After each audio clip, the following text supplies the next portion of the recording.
In my Tuesday video for week 17, my spread bets went 0-2. My Moneyline Parlay Bet hit once again. So overall, we're 48-39 for a 55.2% win rate on my spread bets, which I'm still very happy about that. My Moneyline Parlay Bets are an amazing 17-4 for 81% win rate. We put these two together, we're 65-43 for a 60.2% win rate over the first 17 weeks. I'm very excited about this win rate. 60.2% over the first 17 weeks is amazing. What's up, everybody? This is Kerry. In this video, I'll give you my week 18 best bets. This first trend is going to be the revenge trend, but this is what I'm going to sharpen up. From 2015, divisional teams that lost as home favorites in game number 1.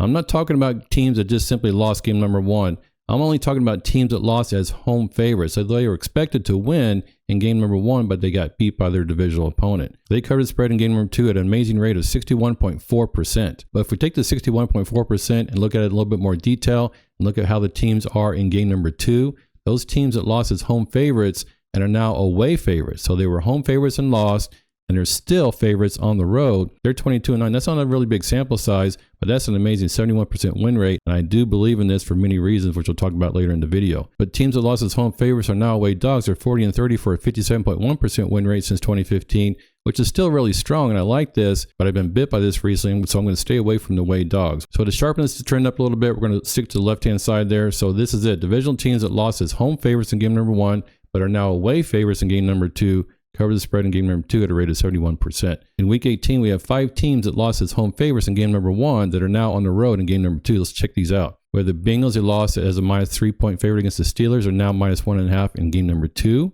Now the Bengals have something to play for here. They want to make the playoffs. We have the Commanders. They were minus 10.5-point favorites at home against the Dallas earlier in the season. They're now 4.5-point favorites at the Cowboys. So I like this one as well. We have the Texans out. They lost at home as 9-point favorites against the Titans. They're now 1-point favorites. This has moved quite a bit. They were 4.5-point underdogs, so this would have made me stay away from them. But look down here. The 49ers lost as home favorites against the Cardinals, are now away dogs. And these are the ones I'm going to stay away from. Not just because I want to stay away from that side of the trend, but we also know that Brock Purdy's not playing this game. So we have 2 good reasons not to place the bet with the 49ers. So I'm going to take them away from this. And we also have one more game. The Vikings lost as 1-point favorite early in the season against the Lions. Now they're 2.5-point underdogs. I'm not going to make this bet because that is the side of the trend I'm going to stay away from. With all that said, here are the bets for the revenge trend. For the Bengals minus 1.5 at the Steelers, the Commanders minus 4.5 at the Cowboys, and the Texans minus 1 at the Titans. These are our 3 best bets for the revenge trend for week 18. If we're not going with the away dogs, what about the home favorites in the last 3 weeks of the season? In my spread model video in week 17, I mentioned this.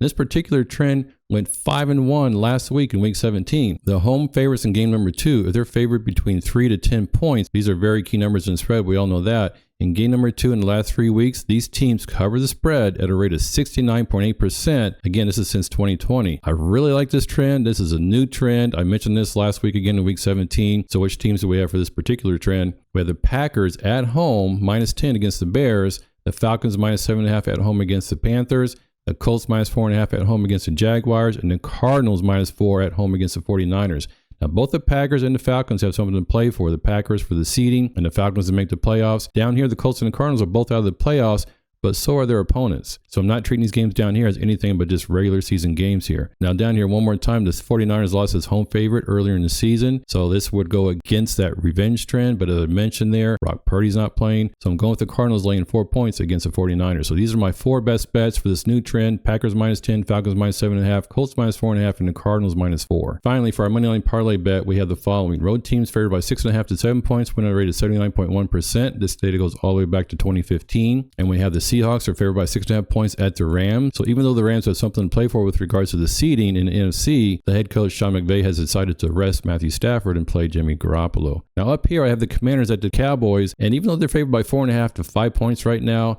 because they satisfy that trend, the revenge trend where they lost as home favorites and are away favorites, it definitely gives them a really high percentage of winning this game. So altogether, I got minus 225 for the Commanders, minus 258 for the Seahawks. We get plus 100 parlay odds, but my trend odds are minus 128. So I'm putting the Commanders to win and the Seahawks to win together in the Moneyline Parlay. There's a lot of wild scenarios that might play out here in week 18, but in each case with my spread bets and my Moneyline Parlays, I'm going with the favorites. So let's see how that works out here in the last week of the season. Good luck in your week 18 best bets. Let's go.